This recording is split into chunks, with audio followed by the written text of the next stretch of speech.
Now, guess what? The Democrats and the Republicans are not big fans of hearing from you, the voice of the voters, and that's why they always conspire to kick third-party people off the ballot, especially if they have a chance of getting votes.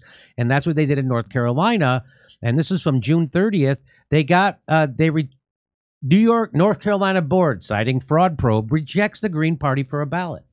So they originally had rejected them. Now, spoiler alert, they're back on the ballot, but I think we covered this before. We brought the guy on. But now a judge has ruled now that the Green Party must be on the November ballot in North Carolina. A judge has ruled that the Green Party must appear on the November ballot, appearing to end the month-long saga of lawsuits. Federal Judge James C. Dever ruled that North Carolina State Board of Elections must place the Green Party's candidates for U.S. Senate and State Senate back on the ballot. It's a great victory not only for the Green Party and its supporters, but for all of North Carolina voters. Oliver Hall, the Green Party's lawyer, said in a phone interview, why? Because the Democratic Party should not be in a position of dictating to voters for whom they may vote when they go to the polls. And that's true. The North Carolina State Board of Elections voted to certify the Green Party on Monday, reversing a previous decision from June in which the board's Democratic majority denied certification, citing fraud concerns.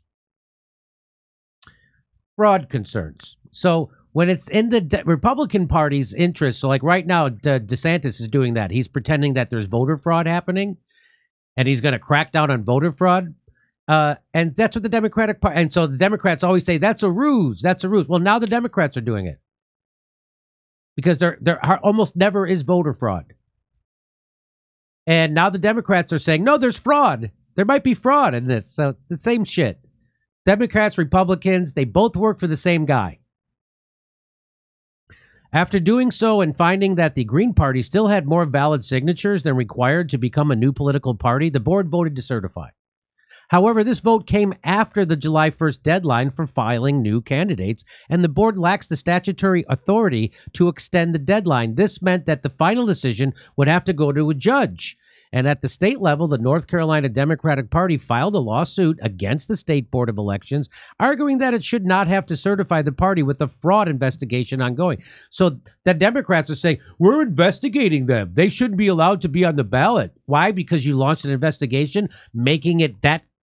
So if you guys just launch an investigation, then they don't have to get to be on the ballot? This isn't the first effort the Democrats tried to keep the Greens off the ballot. Before the state's board initial vote in June, the Democratic Senatorial Campaign Committee launched a campaign to convince signers of their Green Party petition. So we told you about this. So the Green Party, the Democrats would call up people who had signed the petition for the Green Party to get on the ballot, and they would try to convince them to take their name off the petition. That's what the Democrats spent their time doing. They would call up people who signed for the Green Party, and they would try to get them to take their name off it. Who did it? The Elias Group. They're a DC-based law firm connected to major Democratic politicians. They also got involved doing it. The firm submitted multiple complaints. So who gives a F? The matter appears to be resolved for now. It's unclear whether the North Carolina Democratic Party will abandon its lawsuit in state court given Dever's ruling. This isn't why it's trending, but in North Carolina, after the Green Party won its lawsuit against the State Board of Elections, effectively allowing candidates on the ballot, this year the DSCC and the Democratic Party is now intervening the decision and appealing the federal judge. They really don't want you to get to vote for who you want. But they're on the ballot. Let me bring in Jackson Hinkle. Jackson, what do you have to say about this? It's not surprising. I mean, the deep state, the Democratic Party, they have the same exact, set of tools that they use to try and suppress independent political movements every single year, whether it's weaponizing the FBI to go against Donald Trump, whether, you look back at Lyndon LaRouche and you have 80 FBI agents, storming his personal residence and arresting him and indicting him on 15 years in prison for mail fraud charges. I mean, it's crazy what they do. And of course, if you make it all the way to the presidency or in a high enough political position and you go against them, you end up like RFK or JFK. Yeah. And And so that's when people encourage me to run for president. I'm like, if I have even a little bit of success doing this, what do you think they're going to do to me? They handcuffed Jill Stein to a chair for 8 hours just for showing up to a debate. Look what they're doing to a former president. Imagine a guy who didn't really even challenge them all that much. That's right. Huh. He didn't challenge the establishment much. And now, look at if I did. Look what they would print. You would find kiddie porn on my computer for sure. That'd be the first thing they do. And then they'd say that I was getting money from Vladimir Putin. They'd say that. They'd say I'm working for him. So I'm a terrorist. They'd say I was a terrorist. So then they can lock me up without a trial. So all they have to do is say you're a terrorist, and they don't have to give you a trial because Barack Obama repealed habeas corpus. We no longer have habeas corpus in America.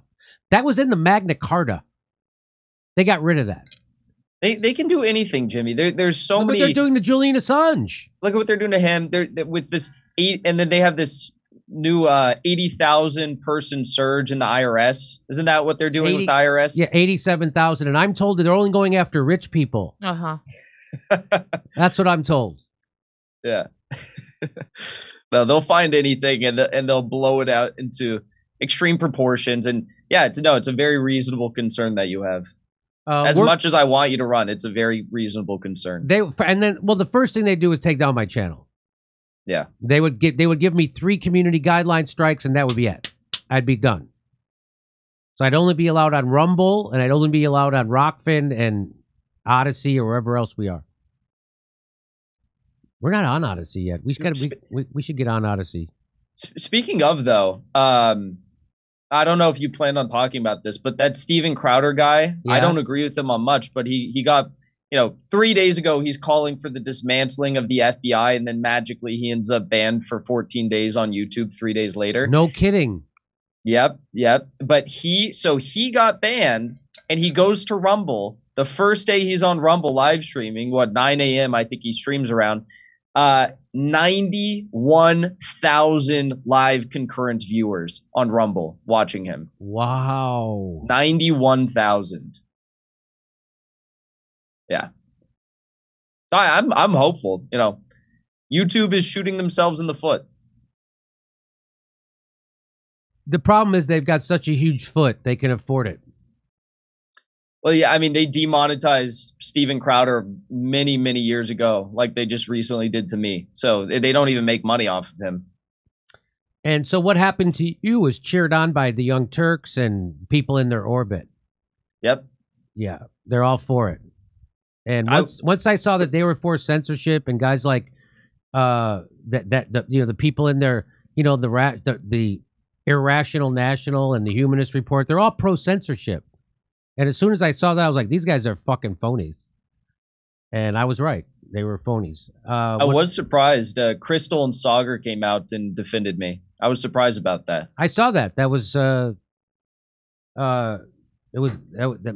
made them seem very grown up.